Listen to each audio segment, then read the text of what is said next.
Good morning, students. So, in previous lecture, we have discussed about the sums based on the gas chromatography, which are based on the specially terms involved in GC. Now, today we are going to discuss plate theory and red theory of chromatography. So, very first, we'll start with the plate theory of chromatography. Now, what is this plate theory? This plate theory was very first put forward by the scientist Martin and Sens. Now, according to this theory, the chromatographic column is made up of large number of narrow, discrete, contiguous, horizontal layers which are known as a theoretical plates. So as we know, just I'll draw the chromatographic column. So this is our chromatographic column. Now what plate theory tells us that it is made up of large number of narrow. So such type of a narrow plate I'll draw. Large number of narrow, distinct plates are there. Contiguous means having a one you can say that side common in between two plates. Contiguous horizontal layers. So this each layer is known as a plate. So this much part is known as a plate. So what plate theory tells us? That chromatographic column is made up of such large number of horizontal layers which are known as a theoretical plate. Now what happens exactly in each this plate? So I'll draw the magnified view for this plate. So this is a plate which is present in a column. Now what will happen? Stationary phase is already there in this, through which the mobile phase passes. And when these we are going to insert or introduce sample in this, at that time what will happen? At each plate, the equilibrium of the solute between the mobile phase and stationary phase will achieve. So when sample enters, sample will contain number of components. So for each component, the equilibrium will be achieved between mobile phase and stationary phase, which is present in this plate.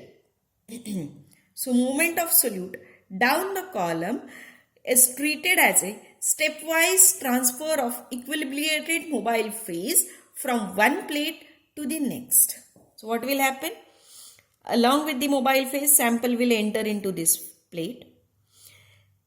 Due to the equilibrium between mobile phase and stationary phase, some component of sample may get separated in this first plate.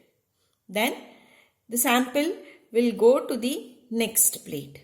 In next plate, again the same case or same scenario will repeat. There is a, you can say that, equilibrium between the mobile phase and stationary phase for this next plate. Again the some amount of sample will get separated and again it will enter into the next. So what will happen? As this number of equilibrium situations increases, the efficiency of chromatographic column will also increase. So as number of plate increases, the efficiency of column will also increase. So magnitude of H, that is HETP or H, decreases, the number of theoretical plates will increase and in turn efficiency of column will increase. So what plate theory tells us that?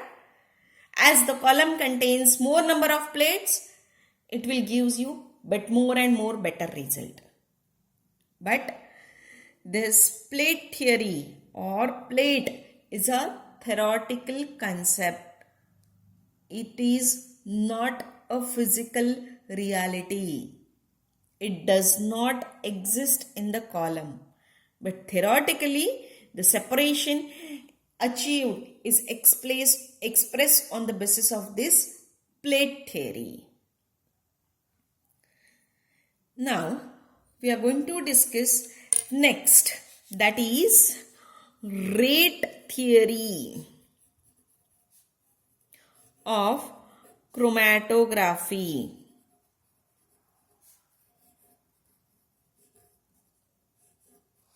And Van Demeter equation.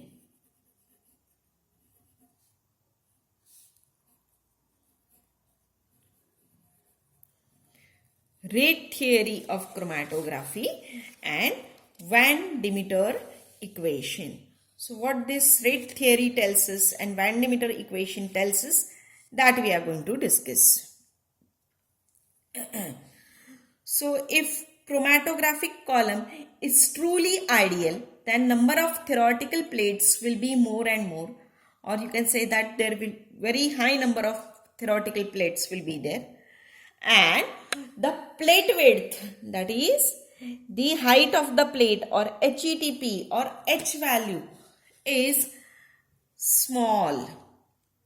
Okay, so we can say that number of N value will be high and the plate width will be very small.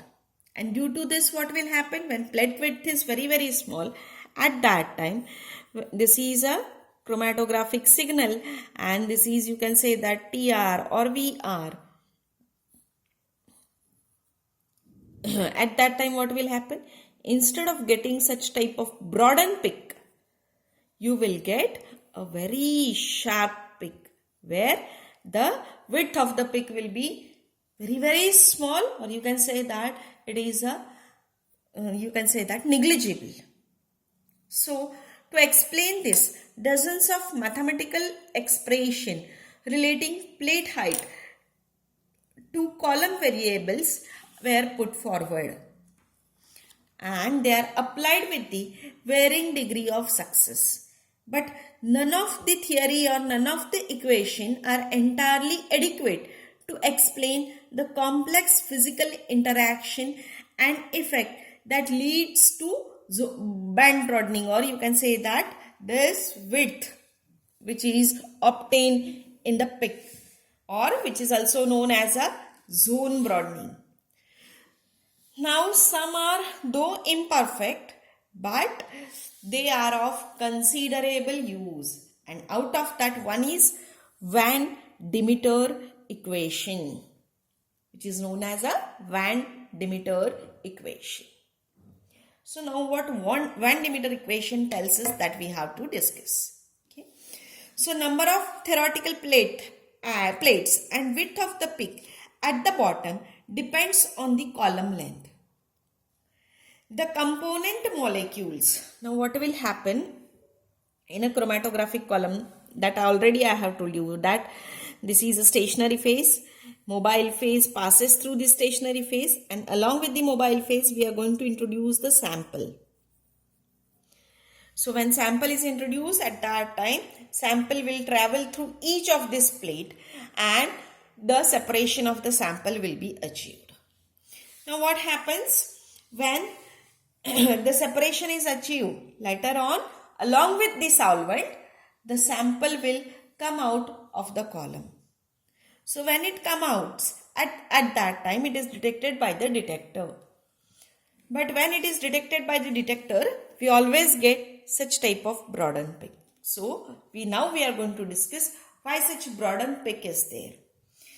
So in that broadened peak, one reason is that the component molecule does not travel in a straight line path, or they does not takes a same path to travel the entire length of the column.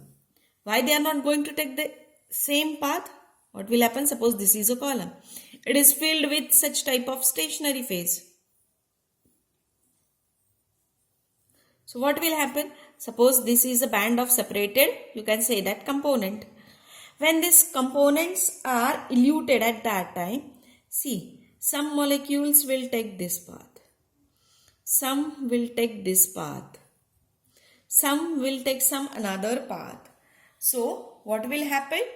Each molecule present in the band, it will not travel in a straight line path. The path length through the column for one molecule of the component may be different from the another molecule. So what will happen? They will not reach to the, you can say that detector or out of the column at the same time. There will be some time lapse when they are going to reach to the detector or when they come out of the column. And due to this, it will give rise to band broadening. This contribution from the non-equal path is known as a eddy diffusion. It is known as a eddy diffusion, which is denoted by the capital A.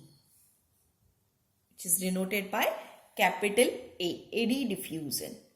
Now, next contribution we have to discuss. When the molecules of an halide get spread in the column in the form of band, the concentration profile is established. Now, what is this concentration profile that I'll tell you? Suppose this is a column and over here there is a band of, you can say that component molecules is separated. What will happen? Concentration profile developments, what will happen? The concentration of molecules will be very high in the center of the band and it is lower at the, you can say that, front and rear of the band. Or as you go away from the center of the band, the concentration of the molecules reduces. So due to this, what will happen? When this, you can say that band eluted out at that time, very less molecules are detected. Hence, they are detected over here. Then, as in the mid, the number of molecules are high. So, you will get a peak. And again, at the rear of the band, the low concentration of molecules is there. So, again, the less molecules are detected. So, the contribution due to the concentration gradient within the band give rise to diffusion, and this diffusion results in band broadening. And this contribution due to the concentration profile is known as a longitudinal diffusion. Is known as a longitudinal diffusion. It is denoted by B by U. It is denoted by B by U. One more contribution is there. When the distribution process for the analyte requires a finite time to reach at a stage of equilibrium. So what will happen when such type of band is developed? Now what will happen? When this band is eluted, that means when this band is removed out from the column, at that time the molecules which are present at the front of the band and molecules which are present at the rear of the band, they will travel with some different speed. The molecules which are present at the front of the band, they will travel with a very high speed, while the molecules which are present at the rear of the band, they will travel with somewhat lower speed. And due to this, the band broadening is observed or band will spread out, and this contribution to the band broadening is known as a mass transfer. It is known as a mass transfer denoted by Cu. It is denoted by Cu. So these all contributions are incorporated in one equation known as a Van Demeter equation, which is given as A, that is eddy diffusion, plus longitudinal diffusion, that is B by U, plus mass transfer, that is Cu, and that will denotes or gives you the H or gives you the HETP of the band, height of the band. So, three contributions are shown graphically. So, that graph is shown like this. This is a HETP or H against the flow velocity. The single contribution by A is shown by such straight line. This is a single contribution due to longitudinal diffusion B by U, and this is a single contribution Cu. So, a contribution by individual diffusion, that is eddy, longitudinal and mass transfer, are shown by such dotted line, while this solid curve shows or gives the net effect due to this all three factors. So this is all about for the plate theory and rate theory of chromatography. So that's all for today's lecture. I'm going to upload the notes for the same. Please write down these notes within 8 days. In next lecture, we'll discuss about the instrumentation part for the gas chromatography. Thank you.